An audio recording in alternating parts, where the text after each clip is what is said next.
it's now 6 o'clock, so we're about to start the program. So who is in, is in. Who's coming in? Well, they would have to try their best to follow from where we are. As usual, I would like to welcome everyone who is on the live by saying Ekabo, which means welcome in English. And I would like to open by, of course, acknowledging Oludumare, or who some people know as God. So I would first open by paying respects to the Most High. Open Nifu Olorun, Oludumare Oba Ajiki, Mojiloni, Moogu Meriaye, Iba Ila Orun, Iba Iwo Orun, Iba Ariwa, Iba Gusu, Iba Oba Igba Aye, Iba Orun Oke, Iba Baba, Iba Yeye, Iba Atiwo Orun, Ibashe Igungun, Kiki Igungun, Ibashe Ori, Ori Inu, Ipori Atiwo Orun, Ofi Opa Otututu, Kan Lesikana Arona, Ashe, Ashe, Ashe. So again, I want to welcome everybody. And today's topic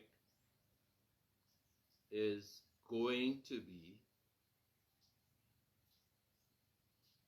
sackcloth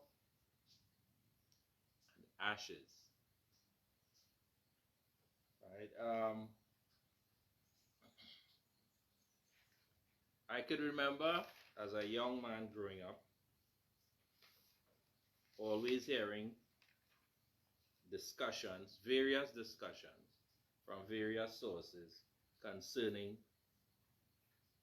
sackcloth and ashes. I was always curious about it, but never fully comprehended all of the details.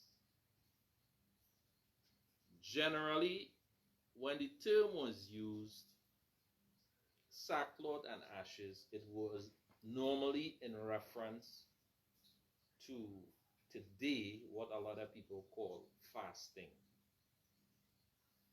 Right? But a deeper look into it helped me to understand that it entails a lot more than simply fasting. All right? But before I get too deeply in the subject, I want to say this before I begin. Because this is the Ifa Orisha Community Discussion Program. But today, you all, the viewers out there, you're going to hear me quote some Bible and read from the Bible today. So let me be very clear and let me explain why today on this particular lesson, Sackcloth and Ashes, I would be using the Bible. Now, there has been a lot of discussion in many places concerning religions and religious differences and religious similarities. In Trinidad in particular, we have a large community of people who follow African tradition. We also have a percentage of the people who follow African tradition or Orisha who reads the Bible and who believe and claim the Bible to be a part of their tradition and practice. My job is not to condemn, to judge, or anything of the sort. My job is to try to bring all of the people who practice Orisha, Ifa Orisha, and African tradition together. As a result of which, many times I've had discussions with people, and people would speak about the assimilation of African tradition into Christianity. Some people would say the amalgamation. So people use different words to describe the marrying and the joining of African tradition together with Christianity. And I always argue when people say, from a historical perspective, that what the African slaves did were they hid the African practice under the guise of Christianity. That is the description that is given from a historical perspective. My view, humble view that is too, on the other hand, is that it was quite the contrary to that. In that I do not believe the slaves had the authority, the autonomy, or the power to do that. What, in my humble opinion, occurred is that Christianity was imposed on the slave, and this is also from a historical perspective. And as a result of the imposition of Christianity on the slaves, or on the Africans, what occurred is that African people were able to identify in Christianity what they knew, or what they brought with them from their mother country. All right? Now, hear me carefully. The reason I believe that is that the vast majority of Africans that were imported for the purpose of slavery were mainly adults. Very few children came on these slave ships because the colonizers wanted labor force for the colonies or the islands. So as a result of that, it was mostly adults that came. So the adults that came would have already inherited and practiced their tradition. So when they came here and Christianity was imposed on them, they would still have been familiar with what they brought with them that they internalized. So as a result of that, I always point out that the African people did not join anything. They didn't have that power or authority. But what they did is they were able to identify what they know. And because of this, they were able to function in both practices simultaneously. They had one that was their public practice, and then they had the other that was their private practice. All right? Now, for those persons my age, you would know, like for example, my grandmother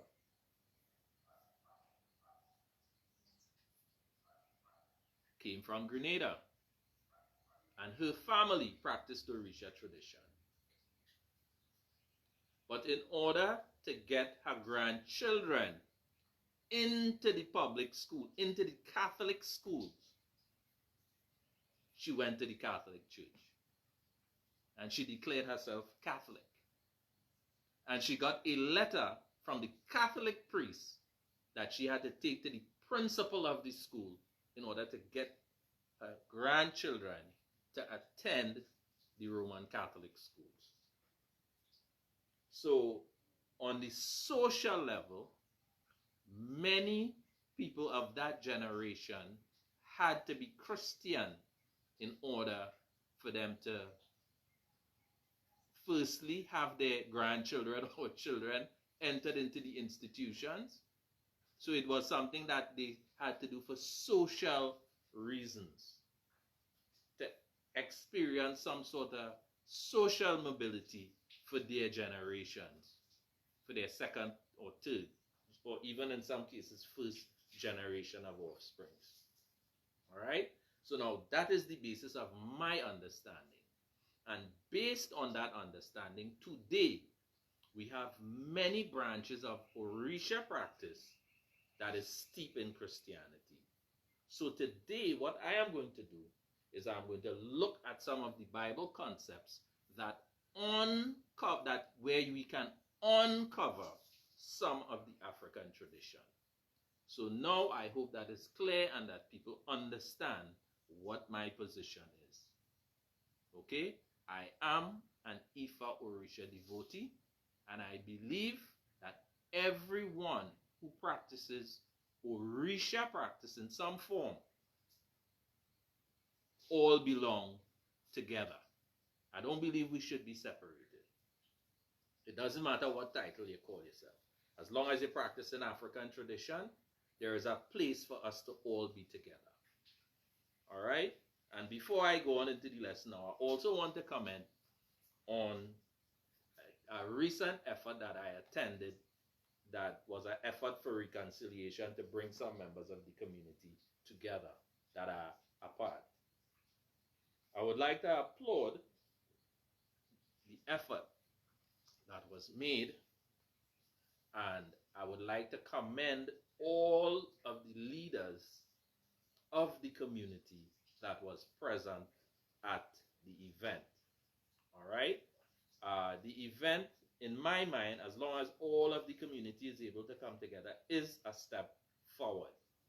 Whether or not in the minds of individuals, which is subjective, they considered the outcome to be successful, that's another question. But I always would applaud all efforts of unity, and I would like to commend the host as well as all of the leaders from various sections of the community who attended. All right, and with that, I would now start today's lesson on sackcloth and ashes. All right, the first thing we're going to look at today is sackcloth. All right, it is a term, as I said before, that most people who study Christianity would be familiar with.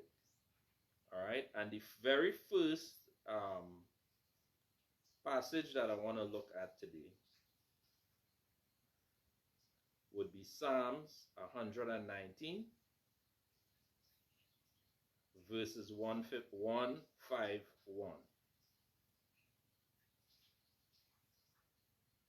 All right, this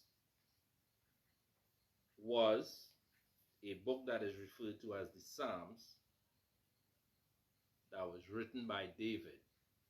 All right, but we're not going to go into the actual historic origin of that book. We will do that at a later date because there is evidence that proves that these particular writings predate the times of David. But let's look at the verse, Psalms 119, verses 151. All right, what I'm going to do is I'm going to read it from the King James Version, which is, to me, the most commonly carried Bibles by most people. Right? But this particular verse is very clear. It says, "Thou art near, O Lord,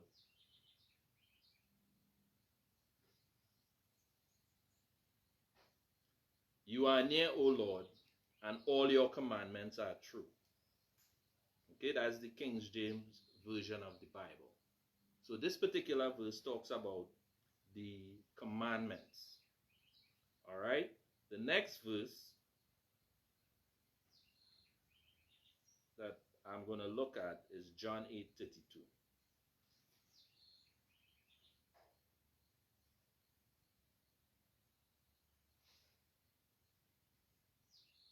And folks, be a little patient here because I know you're asking, what does have to do with sackcloth? But we're going to come to that in a little while. All right. John 8:32 says, again, well, this one's saying New King James, but I don't want the New King James. I want the King James Version. King James Version, John 8:32 says, "And ye shall know the truth, and the truth shall make you free." All right? So, we know that all the commandments of the Most High is true. And we also know that the truth is basically what sets one free. The third reading is going to be from Deuteronomy chapter 6 verses 25.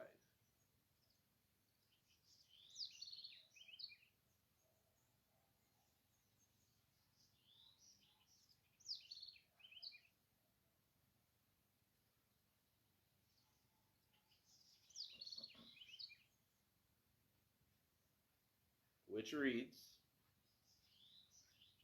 Deuteronomy 6:25,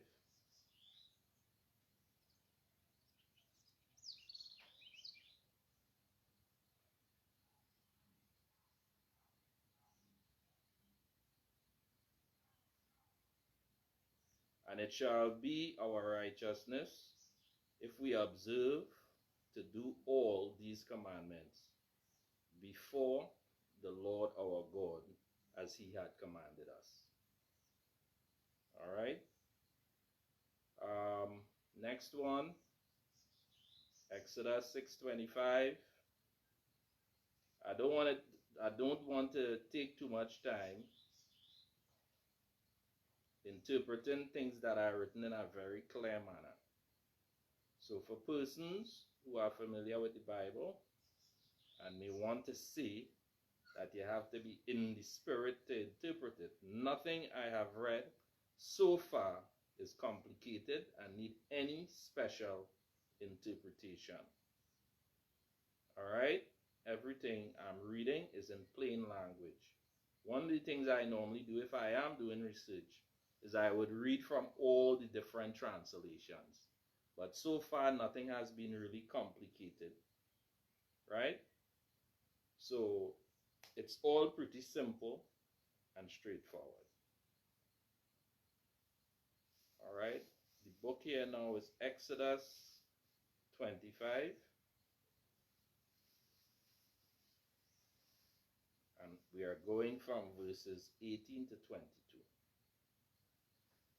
"And thou shalt make 2 cherubims of gold, of beaten work shalt thou make them in the 2 ends of the mercy seat, and make 1 cherub on the one end." All right, you know what? I'm going to skip that for now. Let us go across to Genesis 3:21. We're going direct to it now instead. All right, we're going to begin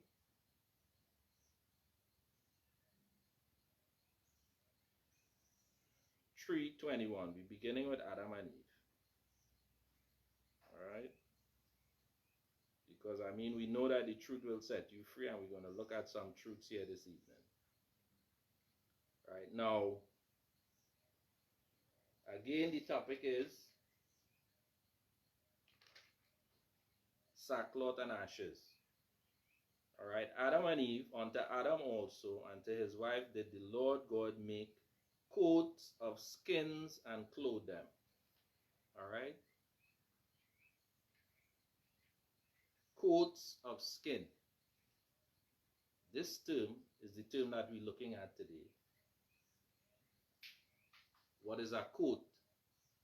Coat is a covering, complete covering.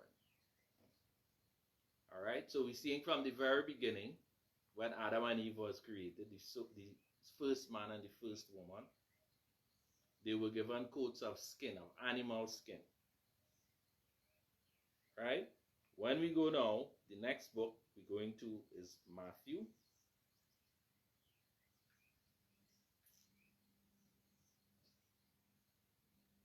Going now from the Old Testament into the New.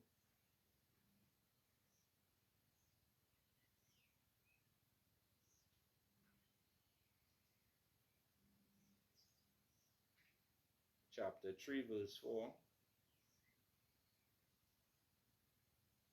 So we're moving now from Adam.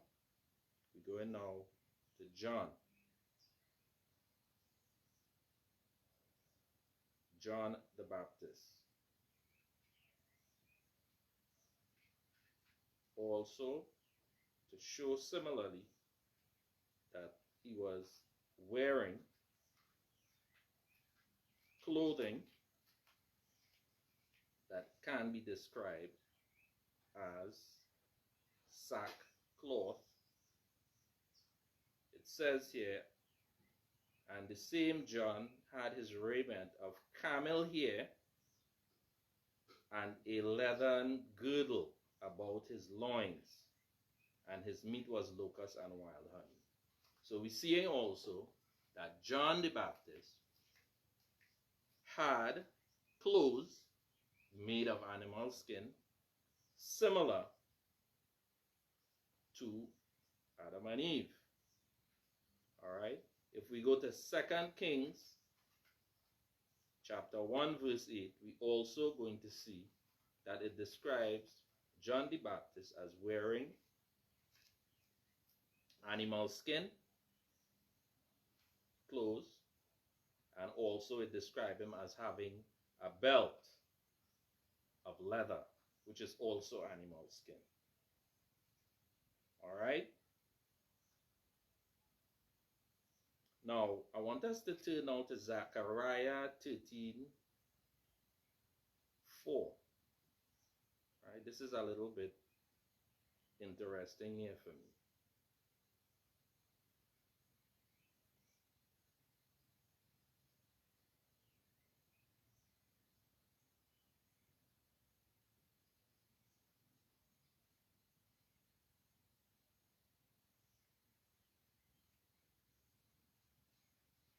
Zechariah 13:4 says, "And it shall come to pass in that day that the prophets shall be ashamed every one of his vision when he had prophesied, neither shall they wear a rough garment to deceive." Now, what this particular reading does is it ties in the particular type of clothes with prophets. If one is to read Zechariah 13:4, you would see it's talk about prophets relating their visions, which they're ashamed to relate their visions. But it also says that they would not even wear the raiment of a prophet. All right? Which they describe here as rough skin. All right? Now, it is noted not only did the prophets in the Bible, which of course of recent, the president of Russia opened one of their large shrines or basilicas and had images of Jesus and all of the prophets moved to a location, I believe is into a museum or something, where the public could now come and actually see the images of the prophets. So now we know with a certainty that these were all African people. That is no longer a debate. In the past it was a debate. But the evidence that has been presented recently brings that question to no argument, no doubt. It is now very clear. We have known that within the last 500 years throughout Europe, many of a lot of the old basilicas and churches had images of the Madonna in particular. But what is very interesting about the disclosure made by the president of Russia is that not only was the Madonna portrait existing, but actual images of all the prophets and the Messiah as African. So now I'm telling you, the clothing and the dress and the wear was that for the priestly people, or the prophets, or the religious people. So whenever we hear the term sackcloth, how does it relate to this particular animal skin dress? We know John the Baptist wore it.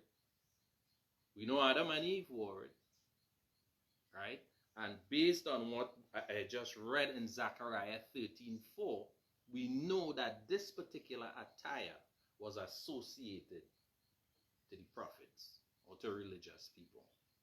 Now, before I go any further, we can also go to the scriptures and we can find instances where different prophets in different times went down in sackcloth and ashes.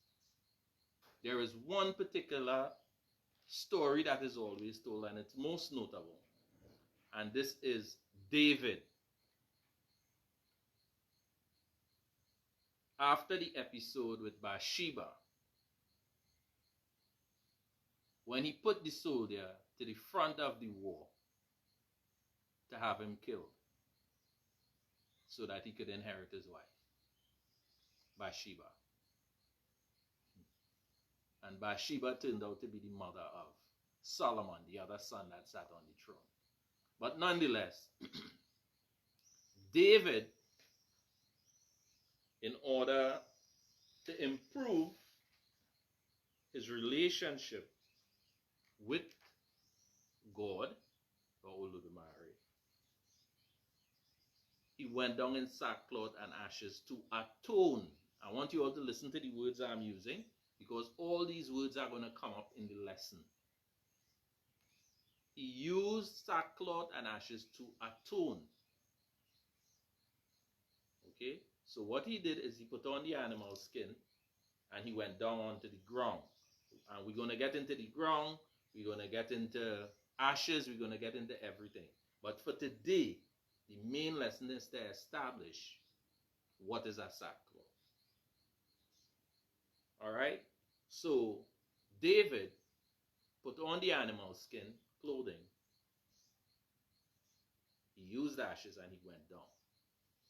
Right? But we're going to continue to establish these things. So now, what I just described fit into the landscape of the Bible, describing the practice that was done. Adam, I brought up. John, I brought up. And I just spoke of David. We didn't read anything about David. But that is such a popular and common story that I didn't think I need to give all the scriptures for where David had to go down in sackcloth and ashes to atone for the wrong that he did. That is a very popular theme within the Bible and within Christianity. All right? Now, what I'm going to do now is I'm going to show where the African tradition knew of sackcloth and ashes also. But we're going to, for now, establish the thing about sackcloth. In West African tradition, I had posted something up earlier, but I'm going to speak on West African tradition without getting too deep into any secrets. In West African tradition, when a person is atoning or engaging in rituals to change their life, or to indicate they have entered into a new state, the spiritual vesture that they wear is something called an ala. A-L-A. Alright? Now for people who are on my personal page, you would have seen I posted 3 photographs of initiations. And in all of the photographs, you would have seen me in a vestment that was tied up on one shoulder and draped down. That is an ala. I also posted photographs from several different countries around the world where they are traditionalists. Whenever they have to undergo any important rituals, they would also wear an ala. If you have seen any image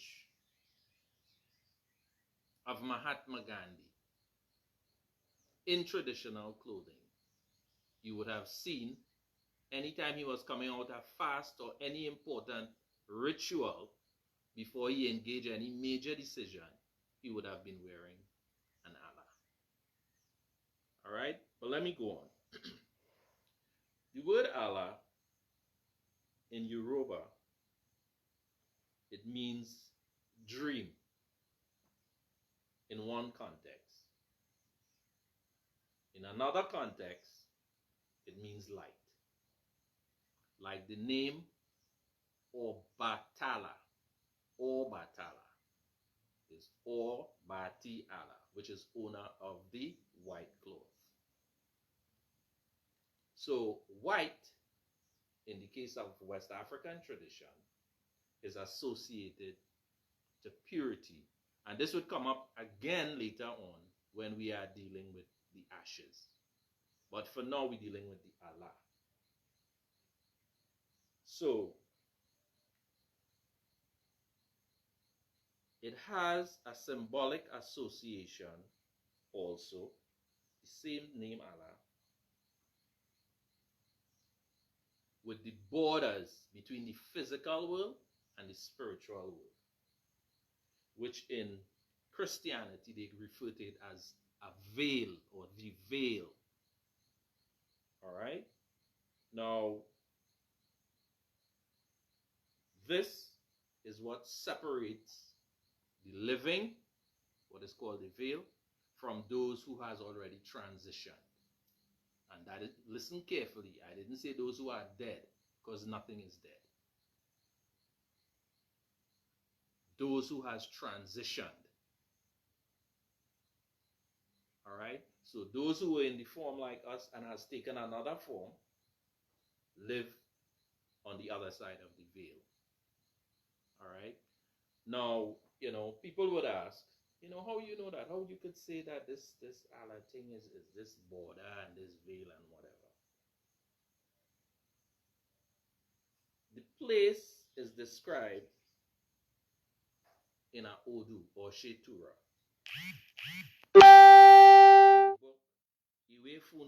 Ifa, in the story of Iko, or Eko, which is the centipede in English, where he went on a spiritual retreat. And when he returned from the spiritual retreat, he discovered that his father had died. And he was determined to see his father. So he journeyed until eventually he reached the border where he was able to cross over, where he had an opportunity to meet his father. Right? So this too is just an introductory into another discussion, which I don't want to go too deep into either. Right? But the border between the physical, the world of the physical and the world of the spiritual is also referred to as Allah. There is another reading from Ifism, Volume 1, on page 203 and 204, that speaks of Olokun, daughter being sick. And it speaks that Olokun sent one of his messengers to find a tortoise to help the daughter with her condition. The daughter was actually pregnant and she was having difficulties delivering the baby. And what was recommended is that a tortoise was needed to assist in the process of her having a safe delivery. So Olokun sent out one of his servants to go get a tortoise. It was believed back then that at the market,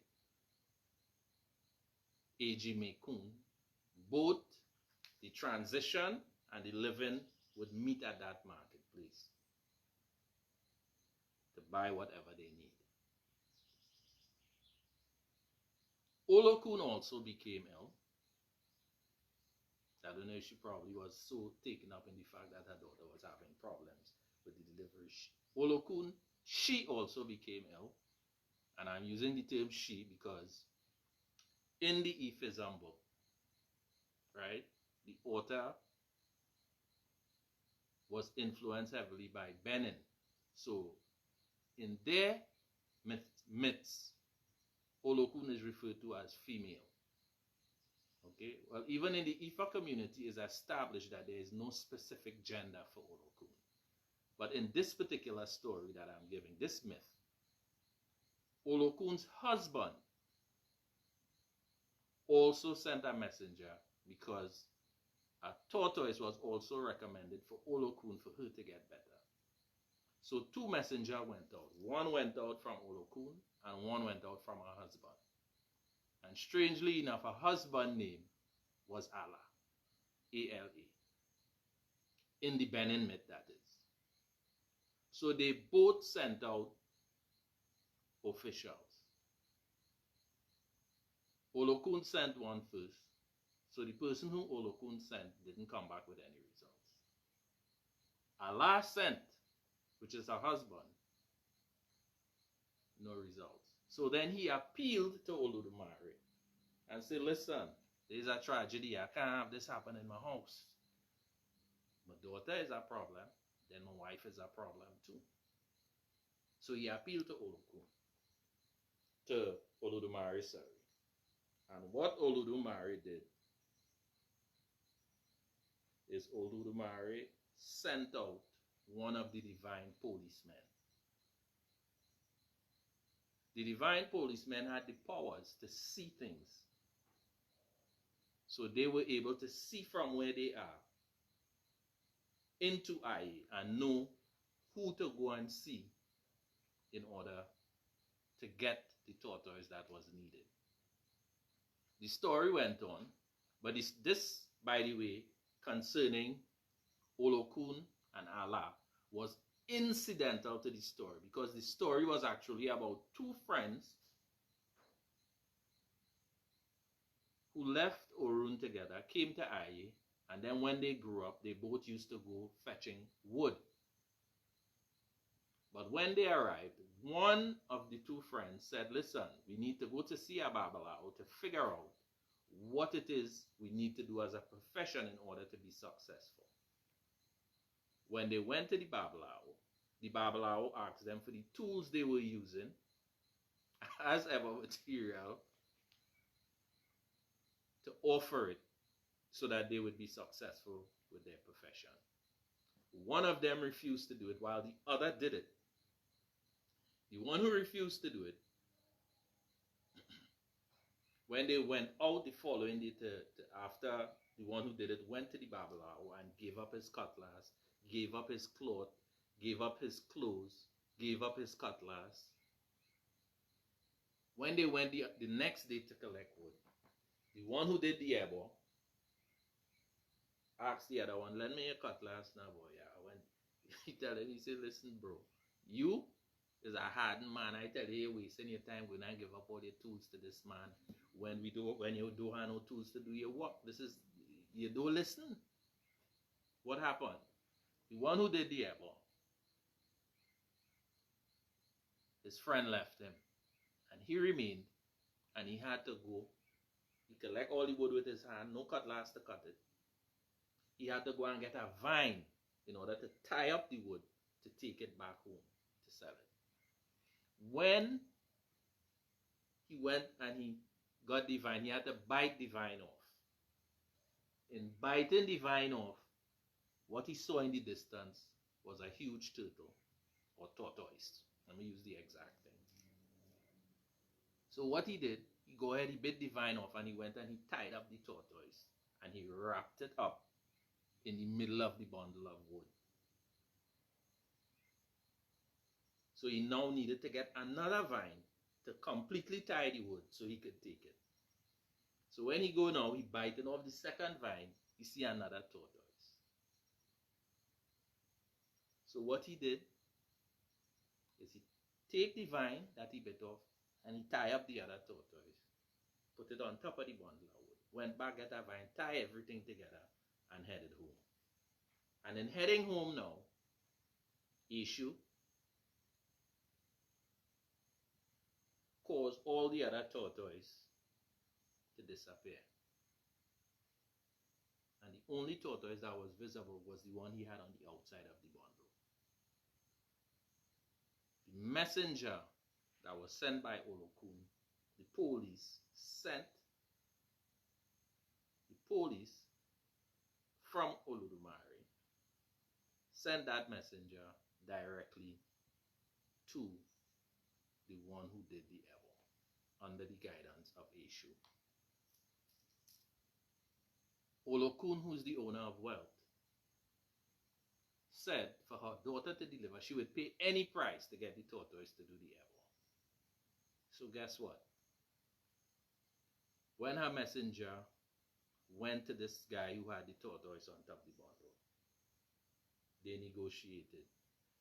He got 200 men, 200 women, 200 cows, 200 bags of money, 200 goat, 200 and everything. So he was a wealthy man from then forward. Eshu, however, told him, listen,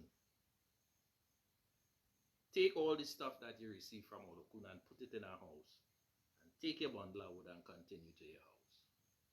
The second messenger that came from Allah, through Eshu again, because of the ebo that he did, guided that particular servant through the assistance of the police of Olodumare.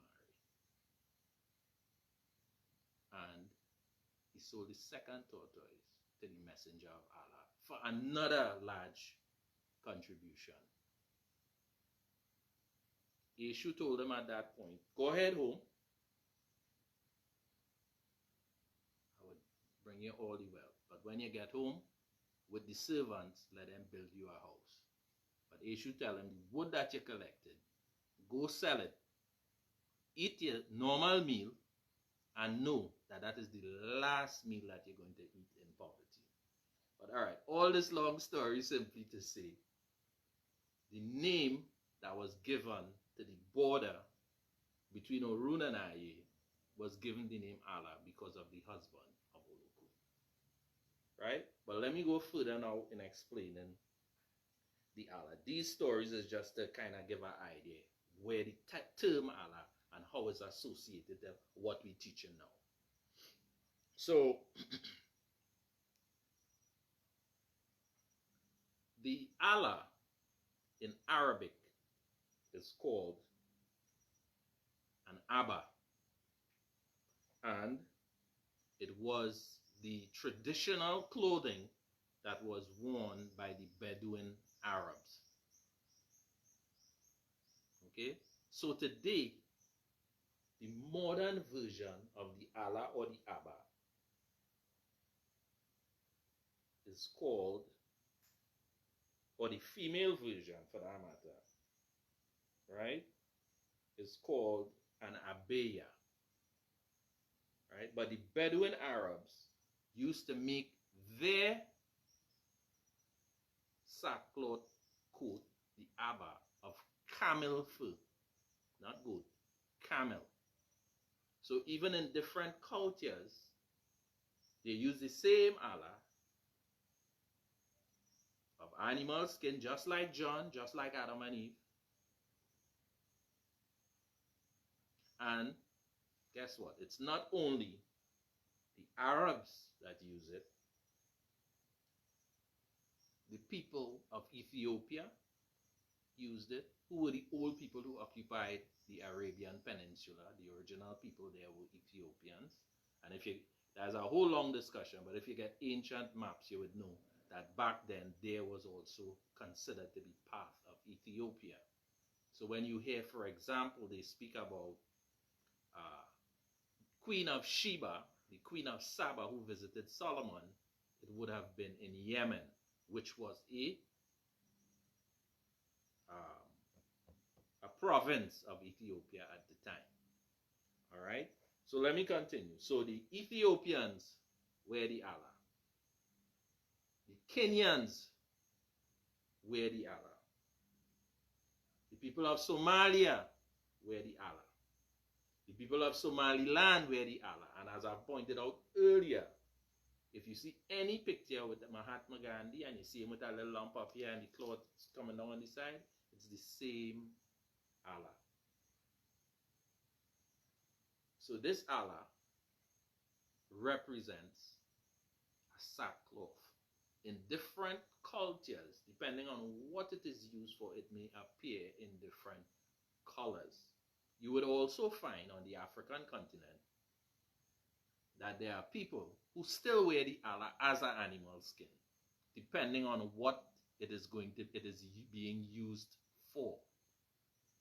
Okay, in some instances, they put it on the ground and they sit on it. But we ain't going down to the going down part of the lesson yet. We only dealing with the Allah. So we're going further now to talk about Allah. So Allah, to the Benis and to the Igbos, because now we're going to look at different cultures, is the spirit that is associated to the earth. We as human beings, we connect to the earth through our feet. And there is a part of our feet that we call the soul. Has any of us ever thought why we would call the part by our heels there our souls? Okay, well, we're going to explore that a little bit. Through our souls that we put on the earth is how we connect to the spirit of the earth. So when we walk bare feet, we connect to the earth. Now, this is the same earth that when we die,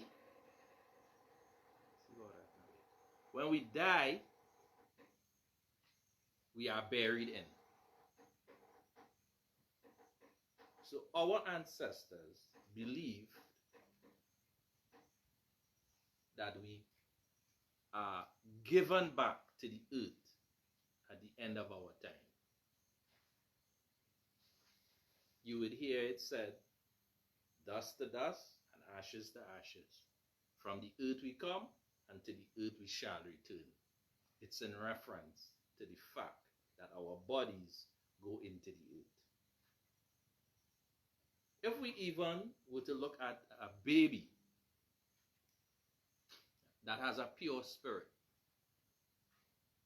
a child creeps before it walks. So therefore, while the child is creeping, not only are its legs on the ground from the knee down to the ankles, but its hands are also on the ground. Have we ever wondered why a baby don't come out and just stand upright like us and walk on all two? So we know that our spirit is buried, our body is buried, and our spirit is received by the spirit of the earth, right? This is why we say again, dust to dust, ashes to ashes. We believe we are made of dust, and we also believe we must return to dust. This is the tradition. This is the belief across the board. Okay? With that, we only have basically two types of belief. We have what is called the Orisa belief, which is that when we die, we should be burned so that our remains would go up in smoke into the heavens. That's called an Orisa belief. The one where you are buried in the dirt is called a Chthonic belief. Those are the nice sounding scientific terms that describe these states. Babes, give me a time out, yeah? So, the earth has what is called an electromagnetic field or electromagnetic resonance. This is scientific now. So when we are bare feet and we put our feet on the ground. Some people say you're grounding off. But basically what we are doing is we are connecting with the magnetic field of the earth. Right? Later on, when we start talking about going down on the ground, then we're going to go some more into understanding how this actually works. Right? But the earth's electromagnetic field animates us when we are bare feet. Right? And this is one of the main reasons why when a child is still in its pure stage, it put all four on the ground to connect with that same field. Right? It is this magnetic field that is utilized whenever we go down on the ground. Going down on the ground allows us to reconnect fully with the spirit of the earth and with all the spirits before us that was received by the earth. I hope you all following me.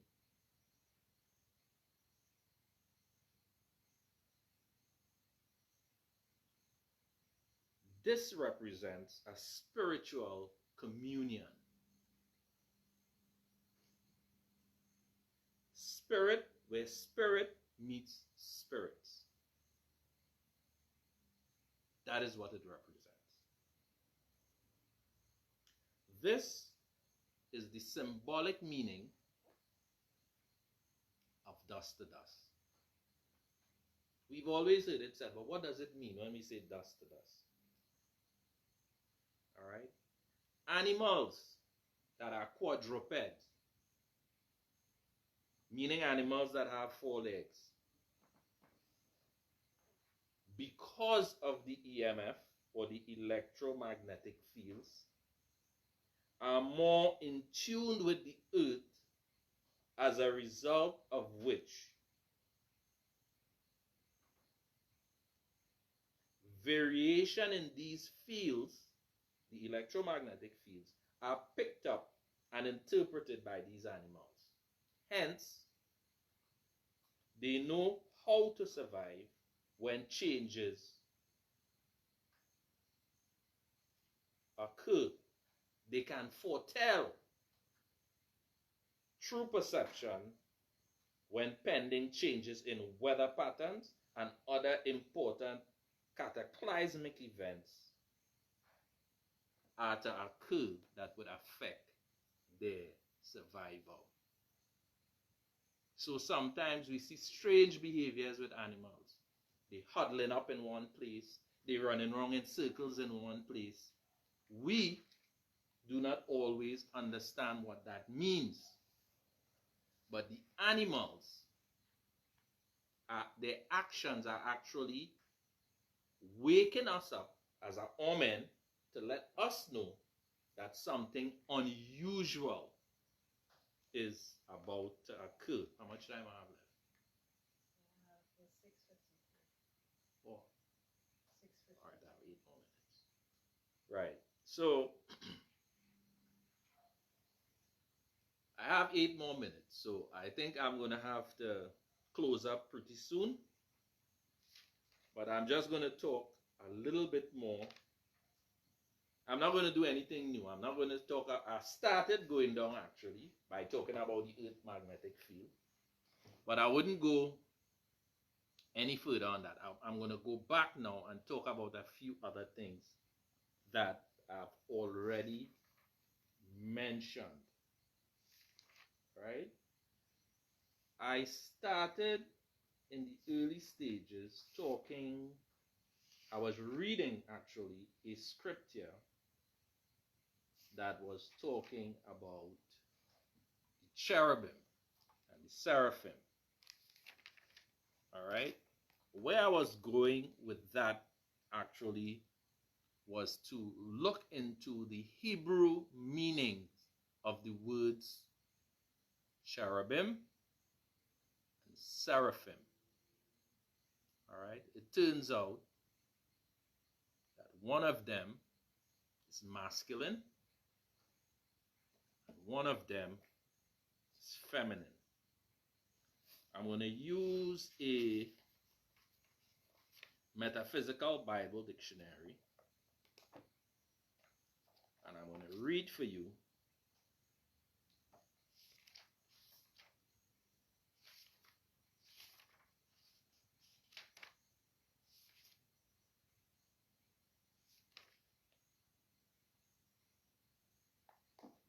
the definitions. Now, the word seraphim is a Hebrew word. Okay? And when translated to English, it means the burning, it means the fiery one, it means consuming with fire, it means nobility, it means eminence, it means glory, it means princely. Okay? Now, let me check the other word, which is cherubim.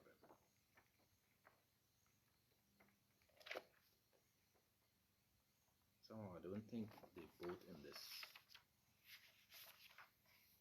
When the time is up, let me know, babe. All right, the word cherubim is Hebrew also, and the translation is legion-like, augmentation, growth to insanity, grasp or held fast. And they give you a plain, simple English definition. It says here, it is symbolical figures used in the scriptures to represent the majesty and ruling power of God, also his attributes. So, in light of the definition, it is a symbol that represents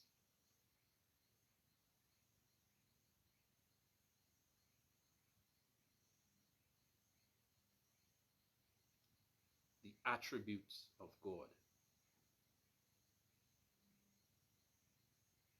The image that we normally see representing the cherubim and the seraphim are angelic looking beings. These are only symbols. And if they are designed by Europeans, of course the European would make it to look like their own image. Okay, folks? In our culture and our tradition, a cherubim, which is going to be a symbol of Olodumare, is going to have a cultural and an artistic context. It's going to look like the images that we appreciate in art. It's going to look like the images we associate to power and authority if we are linking it to God. So many of the images that are used in our traditional worship and practice are only symbols where we focus or concentrate the energy of giving respect and acknowledgement to the power of God. And I want that to be clear in our mind. All right? So that is where I was going with that in the beginning. I also read a couple of scriptures that talk about the truth shall set you free, and that the words of God is true, right? After that, I was going to get into the whole thing about honoring your mother and your father so that your days will be long, and also obeying your parents in the Lord because this is right. Honoring one's mother and father so that thy days may be long upon the earth that the Lord thy God has promised does not mean only your mother and your father. It means all of your ancestors. This becomes visible when you go into the book of Ephesians and you read using the various translations. Ephesians 6 chapter 2. It speaks of honoring your father and your mother. And this is the first commandment. It's not the second commandment, it ain't the third commandment, it ain't the fourth, it ain't the fifth. The first commandment is to honor your ancestors. The words they use is mother and father. All right, but this is the first commandment.